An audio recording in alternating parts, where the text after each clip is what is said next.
Hello and welcome to another edition of Transforming WHO, a series of video interviews where I talk to colleagues inside WHO and outside about the work we do in the World Health Organization, about how we reform and transform also in challenging times.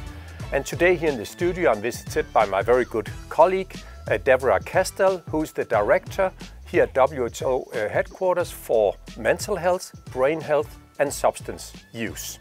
So welcome to you, Dévora. Thank you. So first, a little bit about yourself. You are from Argentina, originally a psychologist by training, but already back in the 90s you moved to Europe. You worked for many years in the north of Italy in the field with public mental health programs, so to say.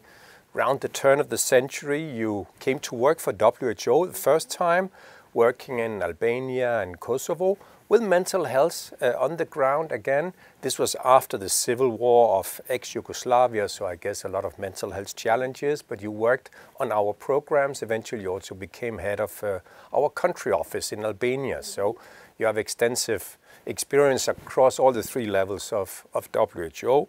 You moved back to the Americas, working in the Caribbean, Latin American, again country work, and then for a number of years in our regional office in Washington, D.C., PAHO AMRO, our regional organization for the Americas. And then in 2019, you came here to headquarters in your current position. Is that a precise description of? Yes, Yeah.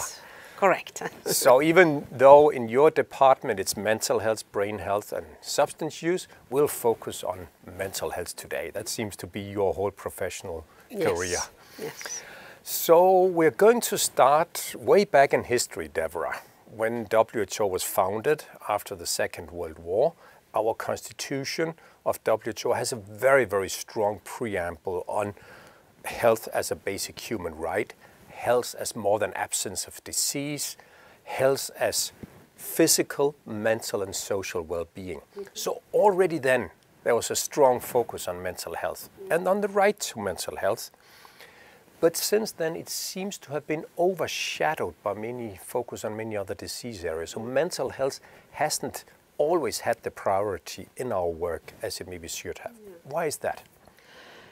That's a very good question. I have to say also that I have always been very proud of that definition that so early in time included mental health. But let me take you a bit back in the history even further back, huh? Farther back, when we started to hear about how the world was dealing with people with mental health conditions and how they were secluded in institutions far away from the society, basically because the health sector, the medical community didn't know what to do with people suffering from mental health conditions. So they were isolated, and today also we have huge psychiatric institutions that in a way is a modern facility following that old structure. And the reason why I'm saying all this is because then all that contributed to, okay, we don't know what's happening to these people, let's put them aside. And so the entire area, although it made it to the definition of health in the WHO Constitution, it has been seen as, this is a difficult one, we don't know what to do, we don't know how to deal with the problem. It is complex. We are talking about mental health, but actually we are talking about a huge number of diseases, disorders, conditions, right? We are talking about the most common ones like depression and anxiety, but we are also talking about more serious ones or serious are all, but more difficult to manage ones such as schizophrenia or other psychosis or bipolar conditions, etc. So it's a broad range of conditions. Broad spectrum of diseases. Yes, and then we try to solve them with one simple strategy. It doesn't work. Yeah. So that makes it always like lagging behind because, and another issue, if you allow me to expand a bit, is that, although people with severe mental health conditions die between 10 and 20 years before those without the conditions, there is not an immediate risk except with very severe situations that may lead to suicide, but otherwise it's not the urgent need of some infectious diseases that we need to solve now. Which you can see. The sufferance is invisible many times, and the stigma surrounding all this is so big that people don't even talk about that. We don't have only now in recent decades we have the movements that, for example, brought the HIV up to the attention of policymakers, right? Because community affected where mental health is harder. The reason for underprioritization of mental health is basically lack of knowledge, lack of awareness, lack of visibility, lack of the one solution, the strong stigma that surrounds mental health, and maybe also, I mean, as opposed to many other disease areas, lack of strong advocacy groups, because you had strong advocate groups for many of the communicable diseases, etc. And people with mental health conditions, family members in many countries still struggle to admit, or also we talked recently a lot these days in the workplace. You don't come easily saying, oh, I have a mental health condition, right? Because your job is at risk. And actually it does affect a lot of people, like 1 in 8 people. I mean, most of these, of course, as you mentioned, anxiety, depression is what all of us can experience with ourselves or in our families. And then you have the more rare diseases like schizophrenia, psychosis, bipolar disease, but they are very, very severe, long-term chronic diseases. Still frequent. Very, yeah. So roughly 25 years ago, I think there seems to be a movement of stronger focus into mental health. I think the first World Health Report from the WHO dedicated to mental health is in 2001. 10 years later, we have the first global health strategy for mental health, which is basically also taking forward the Millennium Development Goals. Then we had a global strategy that was then a couple of years ago extended until 2030. So it seems like in the last couple of decades, stronger focus on mental health. So why is that? Is that because of the development in science? Is it political? Or why would you say? I think as before, there is not just one answer or one reason, right? There are a number of reasons for this visibility, increased visibility, that people were talking more about that. There was then perhaps more and more experiences at country level in different realities being developed that were showing that it was possible to deal with those challenges. So with the optimism coming from that say, okay, let's see how we do it, and then knowing from one country to the other that there are some possibilities. The community of people with mental health conditions, people with lived experience definitely became louder, and the movement of human rights and the complaints about the human rights violations, mostly in the institutions I mentioned before, but not only, also people not getting access to care has their rights violated, right? But also then we get, in this historic process, we get to COVID, where a visibility that was growing and increasing with COVID became way more visible, right? Certainly escalating after COVID. But I guess in the last couple of decades, also in evolution in the professional field, it's always been maybe dominated by a medical perspective from psychiatry, but increasingly also like your own profession of psychology and behavioral science. This field of mental health became much broader, would you say? And perhaps if just less now, medicalized, less institutionalized, and more broader, community-based. Yes, and it's interesting because the psychotropic medications were discovered, let's say, in the 50s, and since then, very little advance has been in that medical, strictly speaking, medical area, while other areas became a bit more known or with better results, right? Like cognitive behavioral therapy, which is now very, very evidence-based, reflected in WHO guidelines. Of course, as you say, not many breakthroughs, unfortunately, in medicine. There was some better antidepressants, etc., but not the great breakthroughs, unfortunately. But still, there's room for improvement. I mean, we'll just look at a couple of slides I've got here. The first slide, which is basically showing the burden of disease. It's very technical and complicated. Basically, we look at various disease groups to see what is the burden of disease, what is basically the loss of good life years, good years of life, years without disability. And interesting here is that the mental health conditions, anxiety, depression, etc., rate very highly, though it's not reflected in the resource allocation. If we look at the next graph, which is from your World Mental Health Report that you issued last year, 1 in 8 affected. It's very widespread. We discussed about it. 71% is undertreated. I guess a lot of anxiety and depression out there. And untreated. And then, as we see, only 2% of health budgets across all our member states are allocated to mental health. It probably should be more around 20% than 2% if it reflects sort of the best burden of disease. So still, we need progress. We do. Why is that? Well, I think that the issue of the budget that you showed is quite evident. We are talking about less than 1% in low-income countries, between 1 and 2% in upper low-income or middle-income countries, and just a few high-income countries that have a higher percentage. Yeah. So I think that on one hand, these shifting priorities, you need to take care of some more emerging issues and then look into these.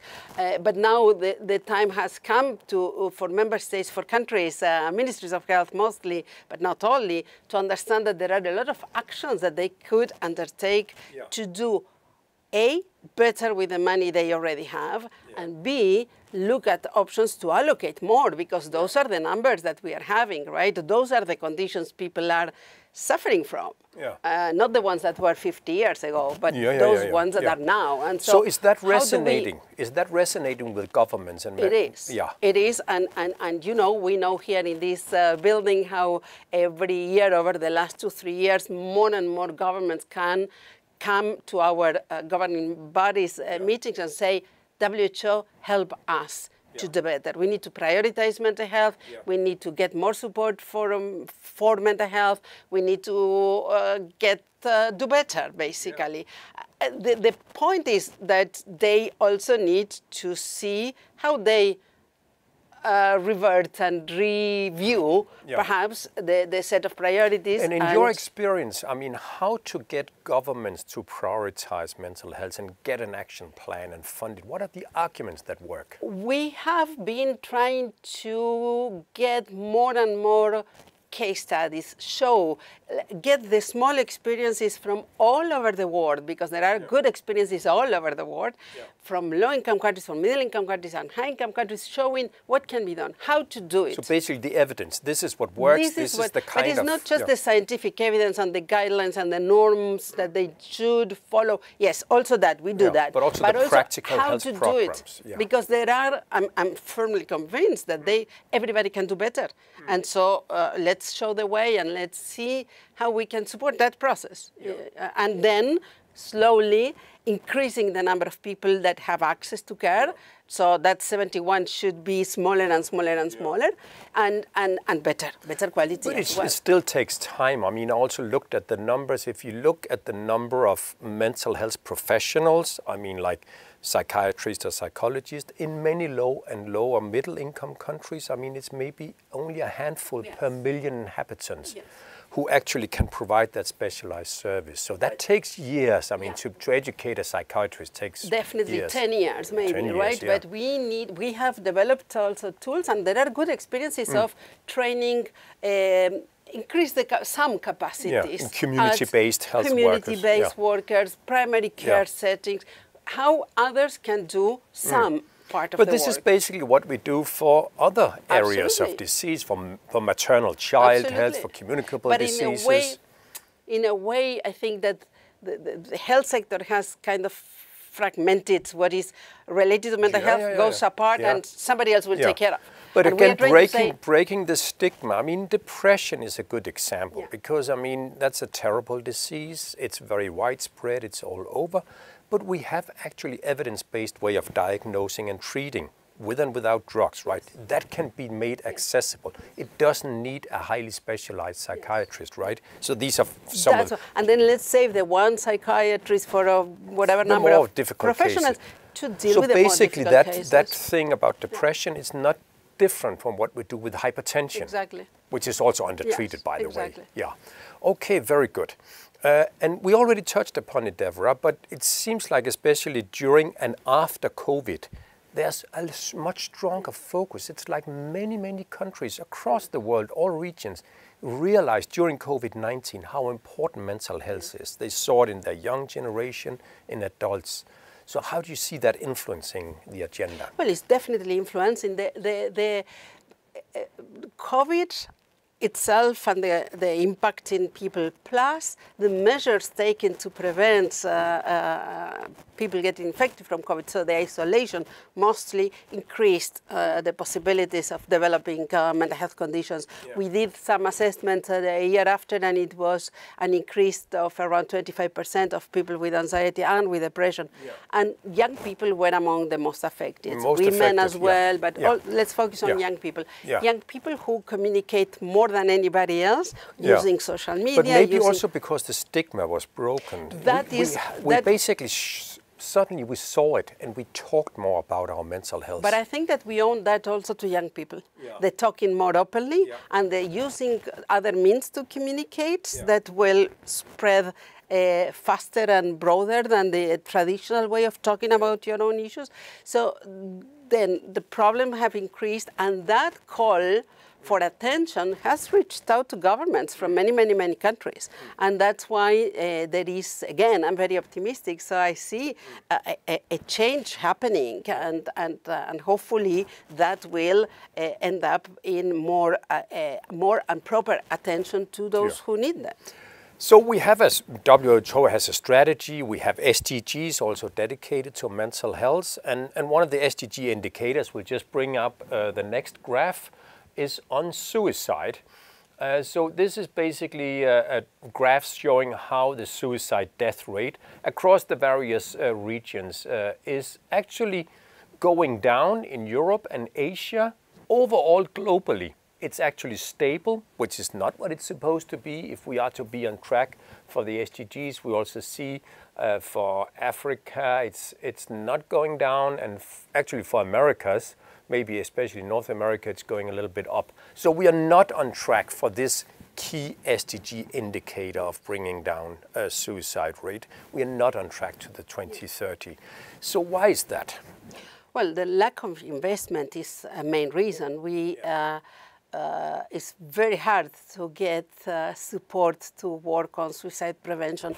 And I could say that it's also related to stigma on one hand. On the other hand, there is not one single intervention that will solve the problem. At many countries in Europe and Asia are bringing it down. Yes. So we know what works. Yes. I mean, dedicated programs, making suicide instruments less available, etc. So there are ways of doing this, right? But it's a set of interventions that need to take place. Some of them outside of the health sector, because control of the means to use to suicide or education. So it takes an all-of-government approach. Exactly, teaching young people how to deal with their emotions, for example, or the challenges they have, or it is also introducing this in the health professionals so that they understand how to detect signs and intervene early or follow up after.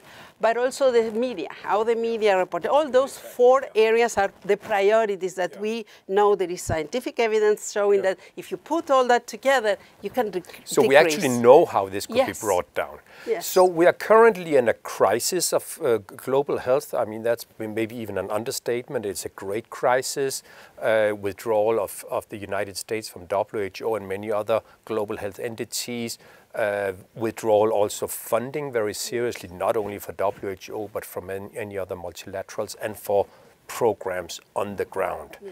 Is this also affecting the mental health field? Do you see that affecting programs? It is also? affecting because we are in the middle of all those areas affected. But I have to say from a selfish perspective that we were at a time when the funding for mental health was growing, including, for example, from US funding in different ways or other partners. And then at this time is when we see a stall or maybe a decrease. However, again, optimism is that there are new partners coming on board for mental health. Oh, okay. And there are foundations and non-for-profit private sector that is saying, well, if I can help in some way, I want to do it. And so I still see some possibilities ground out there. For some optimism. Definitely. But maybe also ground for some concern, because it's also a turbulent world with insecurities and wars and conflicts, which in itself is fueling mental health. Absolutely. So the needs, unfortunately, increase. Yeah. Because of all the world we are living in right now. But then some are sensitive to that, and hopefully will respond with making resources available. But on the other hand, again, with the many challenges, still there is room for improvement and using the resources that each country has in a better way. So WHO will keep on prioritizing this. Yeah, I hope so. Of course, but we are, and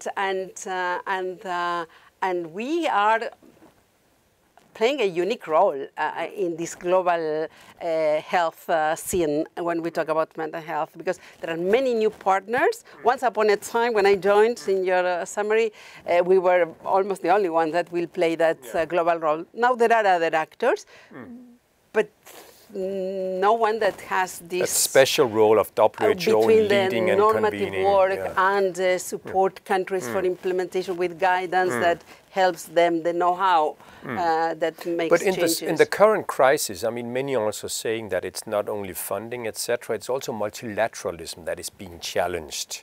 Do you see a future for multilateralism? Absolutely. Yeah. I think more than ever. Because if it is not us, then who will do that?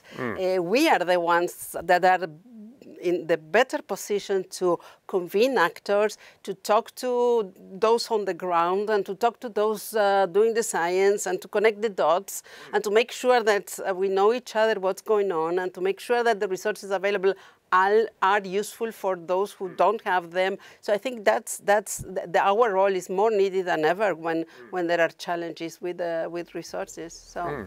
Thank you very much, Dévora, for talking to me here in the studio, and thank you very much, colleagues, for watching another edition of Transforming WHO.